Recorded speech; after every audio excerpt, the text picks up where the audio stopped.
It was supposed to be a celebration of diplomacy. The year was 2017. The setting was Versailles. French President Emmanuel Macron had invited Russian President Vladimir Putin to one of the most symbolic palaces in Europe. Cameras flashed. Journalists crowded the halls. Historians could hardly have imagined a more fitting stage for a discussion about the long relationship between France and the East. Then, unexpectedly, a woman who had been dead for nearly 1,000 years entered the conversation. Her name was Anna of Kyiv, and within a few seconds, a medieval queen became the center of a modern geopolitical dispute. Speaking about the historical roots of relations between France and Russia, Putin pointed to the marriage between Anna, daughter of Yaroslav the Wise, and King Henry I of France. Then came the phrase. He referred to her as a Russian princess. To many listeners, the statement sounded perfectly reasonable. After all, Anna came from the East. Russia is in the East. Case closed. But history is not a geographic quiz, and this particular shortcut concealed almost 1,000 years of political transformation. What appeared to be a harmless historical reference was in fact a carefully chosen narrative. Calling Anna of Kiev a Russian princess is not merely a historical inaccuracy. It is like calling Cleopatra Italian because Rome eventually ruled Egypt. It takes a later political reality and projects it backward onto a completely different world. Putin's description contained a subtle substitution. Anna was indeed the ancestor of many historical traditions that later developed across Eastern Europe. But she was not a Russian princess. She was a princess of Rus, born in Kyiv, daughter of Yaroslav the Wise. If one insists on using modern national terms, Ukrainian princess would be geographically and historically far closer to reality than Russian princess. After all, Anna's homeland stood on the Dnipro, not the Moskva River. Anna lived in the 11th century. The Russian Empire did not exist. The Russian Federation did not exist. Even the state known as Russia did not exist. The political world she knew was centered on Kyiv, one of Europe's largest and most influential cities. When Anna was born, Kyiv was already a major center of power. Moscow had not yet appeared on the historical stage. The first known mention of Moscow would come years later.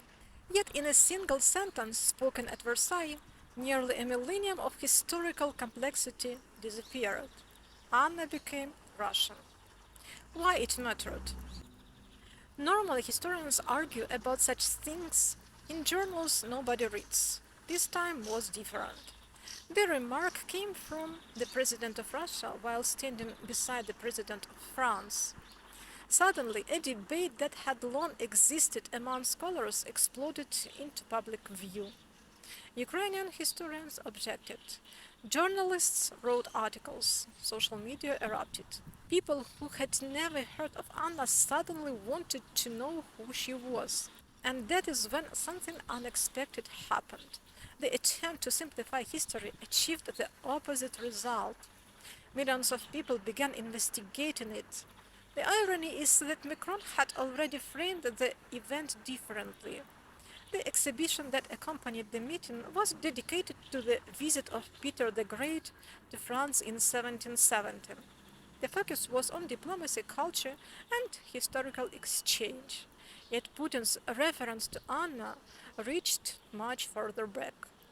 By invoking her, he was not merely discussing Franco-Russian relations. He was making a statement about historical inheritance. The implication was clear.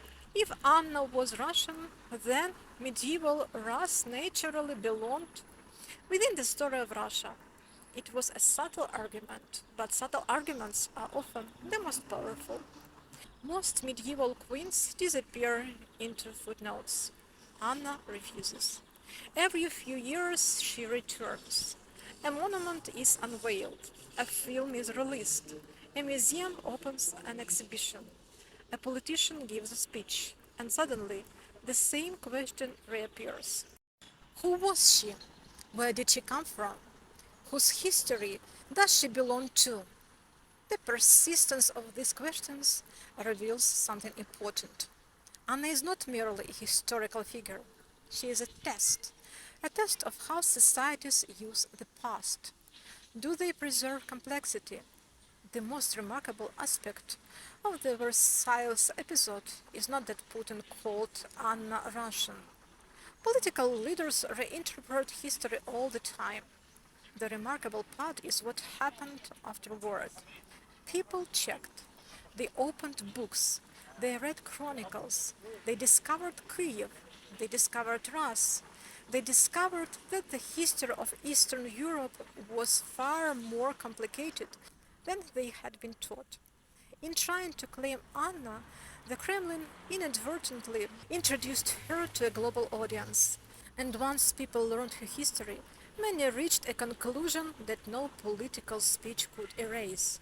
Anna may belong to the shared heritage of several nations, but her journey began in one city, not Moscow, but Kyiv, the city she left behind nearly 1,000 years ago, the city that still stands at the center of the argument today.